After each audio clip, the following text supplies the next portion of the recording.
nag-maintenance na ako noon, pero yung tuhod ko ganito pa rin, mahina pa rin.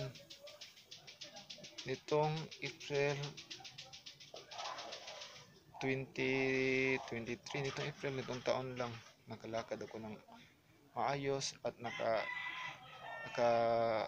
akit baba ng hagdan ng nakatayo. Itong April nawala yung parang binhod, but yun sa Bisaya, yung dito, yung binhod. Yung binhod, nitong April lang nawala. At itong June lang, may naramdaman ko medyo umokay na yung katawan ko. Yung mula dito sa baga hanggang dito sa tuhod. Itong June ko lang naramdaman. At unti-unti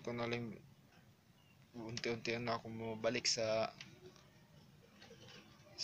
mga gawain dati, yung paglalaba, pero konti-konti lang, yung paghugas ng plato, yung pagluluto, yung pinipilit kong binabalik sa normal, yung binabalik ko sa normal yung buhay ko na isang taon ko ding